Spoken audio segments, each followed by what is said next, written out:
था। और जैसे माइक डिस्चार्ज किया वो उसके बाद से आवाज़ आनी बंद हो गई। तो मैंने जब देखा कि माइक डिस्चार्ज हो गई, वो तो मुझे बाद में पता चला कि माइक डिस्चार्ज हो गई, और इधर भूख भी लगी हुई थी। तो फिर उसके बाद मैं आया ठेले की दुकान से भैया से पूछा कितने का है केले। तो भैया बोले कि 50 रुपये। तो हमने कहा चलो ठीक है, फिर केला ले लेते हैं। इसके पहले गए थे हम लोग होटल पे, तो होटल पे गए तो वहाँ मसालेदार चीज़ें थी। फिर उसके बाद बाटी चोखा के पास गए तो वहाँ भी मसालेदार चीज़ें मिली। और भाई साहब जो दोस्त थे मेरे साथ, उनको बाटी चोखा जो था चाहिए, मसालेदार चीज़ें खानी नहीं थी। डॉक्टर ने मना कर रखा है कि मसालेदार चीज़ें खानी नहीं है। इसके वजह से मजबूरी था, कुछ समझ नहीं आया। तो पूछा गया भैया क्या लिया जाए, तो ये बोले कि केला ले लेते हैं, और 1 दर्जन केला खा लेंगे, उसके बाद थोड़ी भूख मिटेगी तो फिर तुझे जो खाना होगा खा लेना। मैंने कहा यार ये मैं अकेले खाऊंगा और ये नहीं खाएंगे तो अच्छा नहीं लगता, दोनों लोग साथ हैं। तो वहाँ क्या किए कि मैं तो 3-4 केले खाया। केले खाने से तो भाई देखो, मुझे जब भूख लगी होती है तो केले खाने से पेट भरता नहीं है। उनकी मजबूरी थी भाई साहब की कि उन्हें खाना ही खाना है। तो वो अपना केला खाए और 2-3 मैं खाया, और 3-4 या 5 वो खाए होंगे। उसके बाद खाने के बाद हम लोग जैसे केला वेला खा लिए, और उधर हॉस्पिटल में नंबर भी लगा है, नंबर भी लगा के आए हैं कि जैसे नंबर बोलेंगे उस टाइम पे जाना था। तो कुछ पैसे निकालने ज़रूरत है कि क्योंकि और जो पैसे थे हॉस्पिटल में ही जमा हो गए थे। तो हमने कहा कुछ पैसे निकाल लेते हैं, आगे पता नहीं टाइम मिल पाएगा नहीं मिलेगा। तो फिर हम लोग सीधे चले गए आगे पीपल के पेड़ के पास।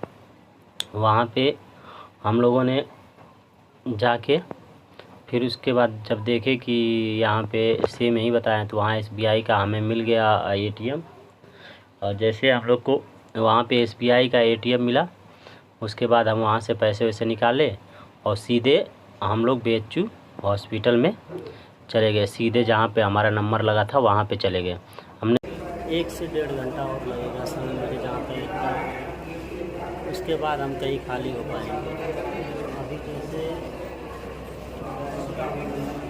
नंबर हुआ था तो उसमें कुछ प्राइवेट वाले आगे, जैसे एक जो आ जाते हैं प्राइवेट वाले, तो वो जाके दिखाने लगे, जिसकी वजह से और नंबर कम हो गया।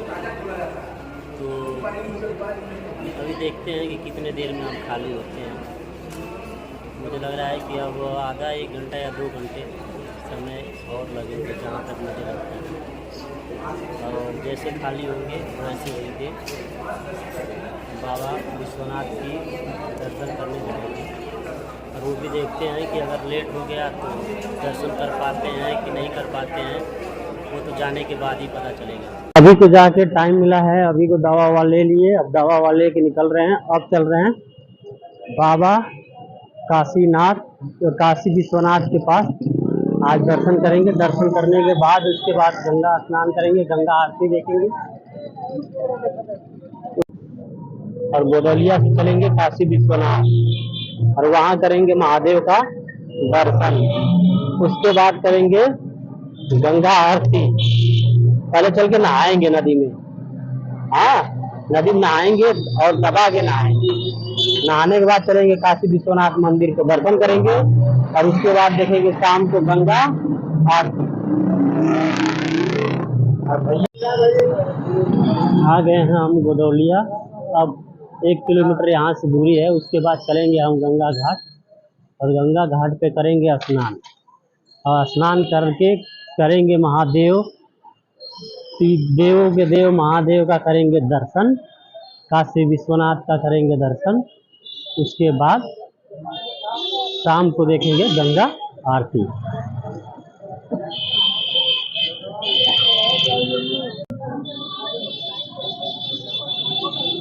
हर हर महादेव। ये है मेन गली है, ये इनकी मेन गली है जो काशी विश्वनाथ के साइड जाती है। आप जब रेलवे स्टेशन से आएंगे तो गोदौलिया उधर जाएंगे, गोदौलिया से उतरने के बाद आपको सीधा ऑटो ला के यहाँ गोदौलिया छोड़ देगा। ये स्तंभ है, यहाँ से सीधे गंगा घाट की तरफ रास्ता जाता है, और वहाँ जाओ आप दर्शन करो, और उसके बाद गंगा स्नान करो और गंगा स्नान करने के बाद काशी विश्वनाथ का दर्शन करो। ये देखो ये नज़ारा,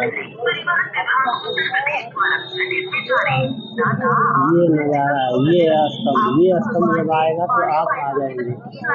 और उसके बाद आप ये सीधा, बिल्कुल जो सीधा रास्ता दिख रहा है, ये सीधा रास्ता काशी विश्वनाथ की तरफ जाता है।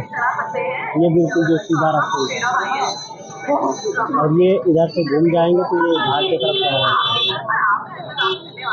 ये देखिए, ये तो और रात में और जगमगाता है, इतना सुंदर लगता है कुछ। ये देखिए, ये देखिए।